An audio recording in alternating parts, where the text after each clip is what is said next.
स्वागत है आपका अज़हरुल क्लासेस में। आज हम कक्षा 9 के विद्यार्थियों के लिए गणित शुरू करने वाले हैं। क्लास 9 का मैथ बनाएंगे। पहला चैप्टर है संख्या पद्धति। ये संख्या पद्धति अध्याय 1 है। इसका प्रश्नावली 1.1 हल करेंगे और इसी तरह से मैं प्रश्नावली 1.1 से लास्ट तक का सॉल्यूशन दूंगा। एक एक सवाल हल करके बताऊंगा। इस चैनल से आप जुड़ जाइए। मैं आपको हर एक सवाल का हल कंसेप्ट क्लियर करके समझा दूंगा, जिससे आपका मैथ काफ़ी स्ट्रांग हो जाएगा। तो अब हम शुरू करते हैं प्रश्नावली 1.1। ये सवाल है पहला, क्या शून्य एक परिमेय संख्या है? क्या इसे आप p/q के रूप में लिख सकते हैं, जहां p और q पूर्णांक हैं? q बराबर 0 नहीं होना चाहिए। परिमेय संख्या के बारे में पूछ रहा है। पहला सवाल है, क्या 0 एक परिमेय संख्या है? और दूसरा सवाल इसी में है छुपा हुआ, क्या इसे आप p/q के रूप में लिख सकते हैं? तो ये हो गया, क्या 0 एक परिमेय संख्या है ये बताना है, और दूसरा क्या 0 को हम p/q के रूप में लिख सकते हैं, तो इसका सॉल्यूशन देना है। तो सबसे पहले हम जानते हैं परिमेय संख्या किसे कहते हैं। उम्मीद करता हूँ कि आप बेहतर जानते होंगे परिमेय संख्या, लेकिन मैं एक बार फिर से बता देता हूँ। वह संख्या जो p/q के रूप में लिखा जा सके और q बराबर 0 नहीं होना चाहिए, परिमेय संख्या कहलाती है। ऊपर में भी, और ऊपर में जो है वो भी पूर्णांक है, नीचे में जो है वो भी पूर्णांक है। ऊपर का मान भी पूर्णांक होना चाहिए, नीचे का भी, लेकिन नीचे जो है हर का जो मान है वो 0 नहीं होना चाहिए। जैसे 1/2, तो ये परिमेय संख्या है। ऊपर भी संख्या, नीचे भी संख्या, दोनों पूर्णांक संख्या है, ठीक है। लेकिन हर का मान जो है यहाँ नीचे 0 नहीं है। अब जैसे 2/0, यहाँ 2/0 हो गया। यहाँ q का मान जो है नीचे 0 है, यह परिमेय संख्या नहीं है। परिमेय संख्या के लिए शर्त है वह संख्या जो p/q के रूप में हो और q बराबर 0 नहीं होना चाहिए। मतलब नीचे जो हर का मान है वो 0 नहीं होना चाहिए। ऊपर 0 हो जाए चलेगा, लेकिन नीचे 0 नहीं होना चाहिए। जैसे 0/2, इसका उल्टा 2/0 का उल्टा 0/2। तो ऊपर जो 0 का मान है, नीचे कुछ भी अंक रहेगा, वैल्यू उसका 0 ही आएगा बराबर, ठीक है।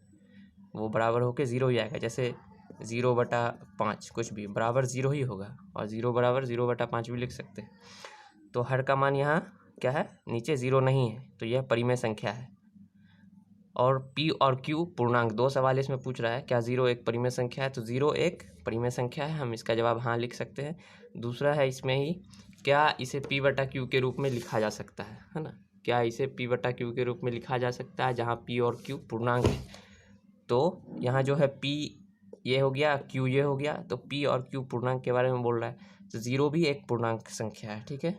कैसे, देखिए 0, 1, 2, 3, मैं आपको पूरा क्लियर कर देता हूँ, समझा देता हूँ अच्छे से। ये जो संख्या है ये पूर्णांक संख्या है। ये ऋणात्मक पूर्णांक इधर वाली हो गई संख्या, और इधर वाली धनात्मक पूर्णांक। पूर्ण संख्या में प्लस माइनस लगा देने से पूर्णांक संख्या बन जाती है, ठीक है। मैं अच्छे से आपको क्लियर कर दे रहा हूँ पूरा। तो 0 के बारे में पूछ रहा है, क्या 0 एक परिमेय संख्या है? तो परिमेय संख्या के लिए क्या शर्त होता है, सबसे पहले आप ध्यान में रखिएगा, p/q के रूप का होना चाहिए, q बराबर 0 नहीं होना चाहिए, तो यह परिमेय संख्या होती है। अब जैसे 0 है, 0 को हम लिख सकते हैं 0/2, क्योंकि 0 ही होगा। ये ऊपर 0 रहे और नीचे कुछ भी मान रहे, लेकिन बराबर 0 ही होगा, वैल्यू उसका 0 ही होगा, ठीक है। तो 0 एक परिमेय संख्या है।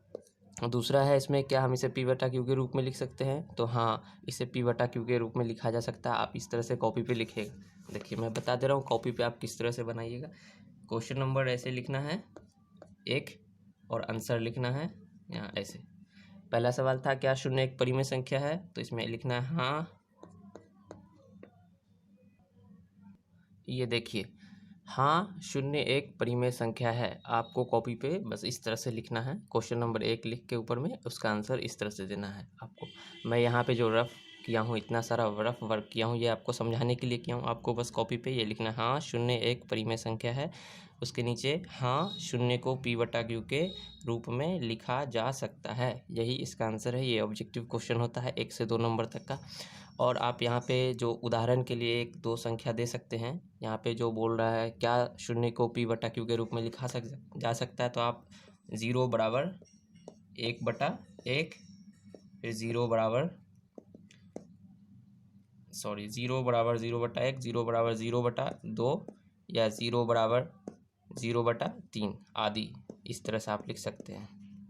ठीक है, यहाँ हर का मान आप कुछ भी ले सकते हैं, यहाँ पे -3 -35 कुछ भी, लेकिन ऊपर 0 होना चाहिए। तो इस तरीके से हम शून्य को बटा के रूप में लिख सकते हैं। ये प्रॉपर इसका जो उत्तर हुआ, कंसेप्ट क्लियर हो जाना चाहिए आपका।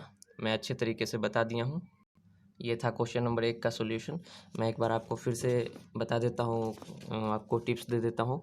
कोई भी जब सवाल आप हल करें तो उस सवाल को अच्छे से पढ़ें और समझें वहाँ पे क्या बोला जा रहा है। क्या शून्य एक परिमेय संख्या है? यहाँ पे परिमेय संख्या पे जोर देना है आपको और समझना है परिमेय संख्या क्या होती है, आपको ध्यान में रहेगा तो सवाल आसानी से बन जाएगा। ठीक है, ये क्वेश्चन नंबर 1 हो गया। और क्वेश्चन नंबर 2 का सॉल्यूशन मैं अगले वीडियो में दूंगा। उम्मीद करता हूँ कि आप ठीक तरीके से समझ गए होंगे। कोई सवाल हो तो आप कमेंट में पूछ सकते हैं। चैनल से जुड़ने के लिए सब्सक्राइब करके बेल आइकन दबा दीजिए, इससे सारी लेटेस्ट वीडियो आप तक पहुँचती रहेगी। निवेदन है, एक लाइक आप ज़रूर कर दें। धन्यवाद।